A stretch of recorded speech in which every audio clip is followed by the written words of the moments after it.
You should not tell the fact. Before telling the fact, you must explore them to find out the properties of air. To explore them, what will happen if we increase the current. We must provide various opportunities, various subject enrichment activities to make the students to explore the content. And then we have to get into the next step, that is nothing but the explanation step. By comparing with the exploring step, the teacher should explain about the concept. And fourth step is the elaboration skill, in which we have to provide much opportunities for the students to apply whatever they learned through the previous session. And the final step is the evaluation step, which we have to assess how far the student learned. And it is a very big topic, project-based learning. Usually this is totally different from the project what we are giving to the students. Usually we will give project at the end of the chapter, right? But project-based learning, it is a teaching method in which the teacher take the class by a driven question for a project. Through the project, the student explore everything and find out the content of the chapter. So by using these two steps, we created a lesson plan template for our own school, and from the primary level, we introduced a chapter, Think Like a Scientist. See, this is a lesson plan template we made for our school science teaching. And to implement the research culture, these are the factors we need to consider. The first most important thing, the effective leadership. Almost it is a very important thing because the leaders are the one who drive in the whole thing, right? So leaders must have a clear goal about what has to be done to inculcate the research culture with the school curriculum. The second thing, the teachers are the backbone. Without teachers, we can't bring anything, right? So we need to recruit teachers, those who are having high skills and those who are having passion towards the research. We need to fund the school infrastructure. We must provide lab facilities and extra supports. We see usually the school teacher is not enough to do research. That much of knowledge is not enough for us. So in this case, it is not bad. We can approach some experts in the field, and the management must give various support, training program, and motivation for the teachers to inculcate the research culture among the students. The most important thing, usually the lack of time is the major constraint in all the issues, right? So we must provide time, we must allocate time to make the teachers to inculcate this research practice. Just I had shown here the 4th grade science book of US. Mostly in abroad countries, especially in US, they inculcate the scientific methodology from the 4th grade onwards. This is the book in which they explain how to plan an investigation, that is how to do a research using the proper scientific methodology, how to frame a hypothesis, how to design a program to find out the solution for the hypothesis, to check whether the hypothesis is true or false. The student has to design their own experiment.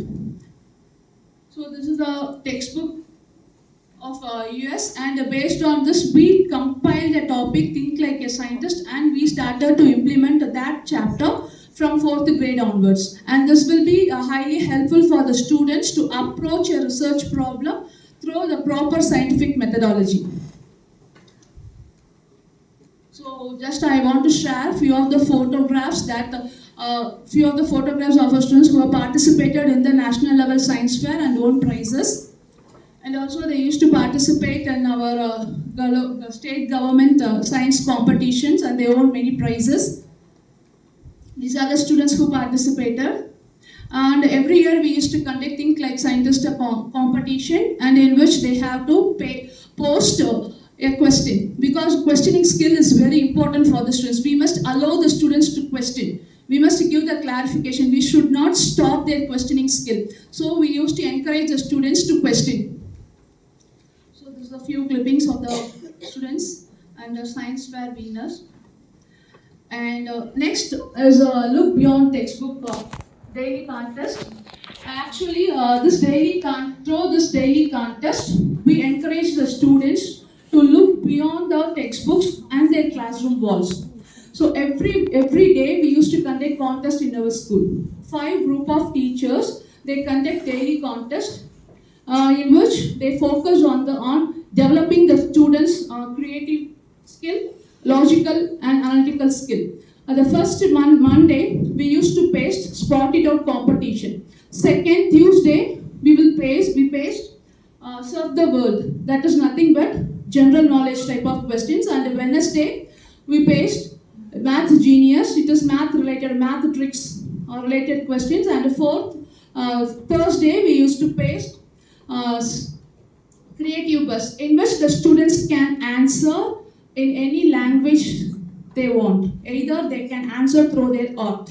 And fifth is crack your brain. The questions are purely based on the logical reasoning. So every day the teacher will paste a question, and for one whole week the question will be in display. Those students who are it is not mandatory for all the students to write answer for all the contests. Those students who are interested, they can write and post the answers in the respective post box.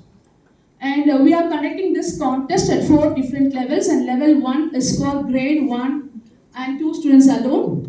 Grade 3, 4 and 5 students must complete level 1 and level 2, and grade 6, 7, 8 students, they have to complete level 1, 2 and 3, and 9 and 10 has to complete all the 4 levels.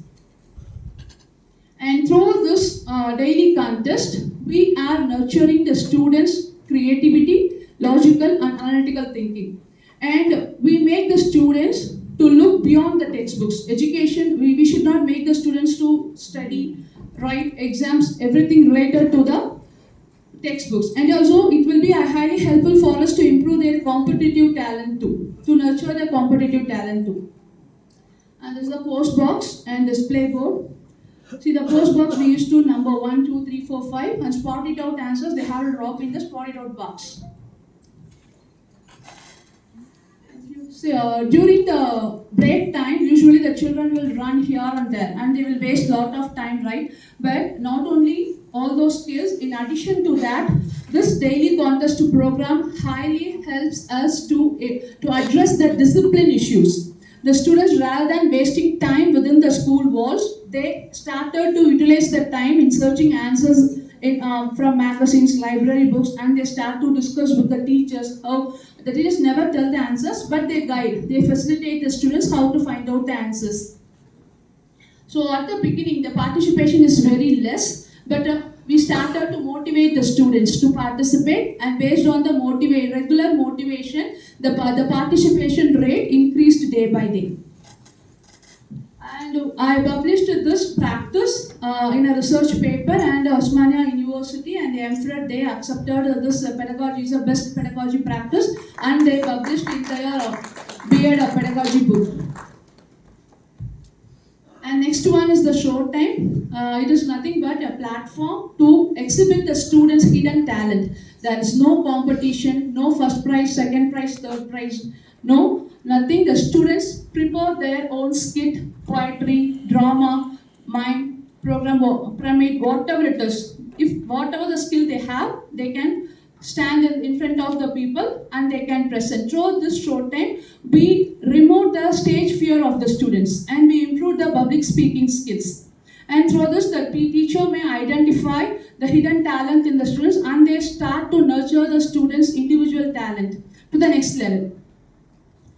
And we are giving entrepreneurship practices in our school. Through this entrepreneur practice, we are encouraging the students how to do a business in a honest way. The soft skill training also we are giving to the students, how to negotiate, how to run a business, how to face the opponent team. Like that, we are training the students in their soft skills too. And we are running another program called Money for Kids under the entrepreneurship practices. See, this is a solid financial literary program. Actually, this program is designed by experts who are having experience in the various domains of the financial sectors. They designed the program. Through this program, we are encouraging the students to understand the need and want. Nowadays, we know that children are more brand conscious, right? They don't know how the parents are suffering and earning money. So from the primary level, this program is started from 6th standard onwards.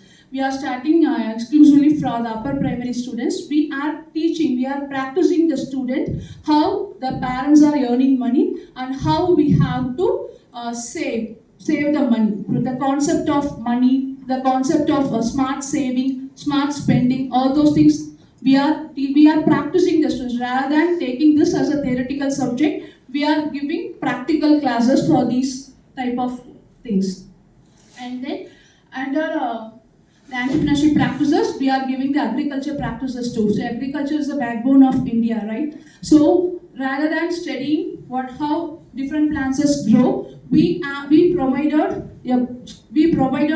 the students authentic learning experience. How different plants, different type of shrubs, climbers, creepers, how we can grow these different type of plants in the school ground. And the students, they plough the land, they prepare the beds, they plant their own plants, and they harvested their own vegetables and fruits, and they prepared and they shared all those things they harvested among the friends and parents with high enthusiasm. I want to share a few photographs of the agriculture practices.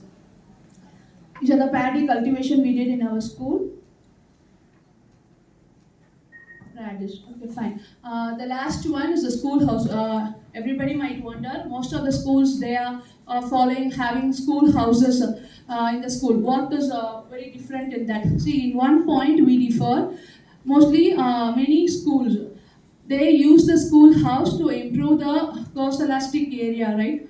In our school, we use the schoolhouse to develop the student discipline values too.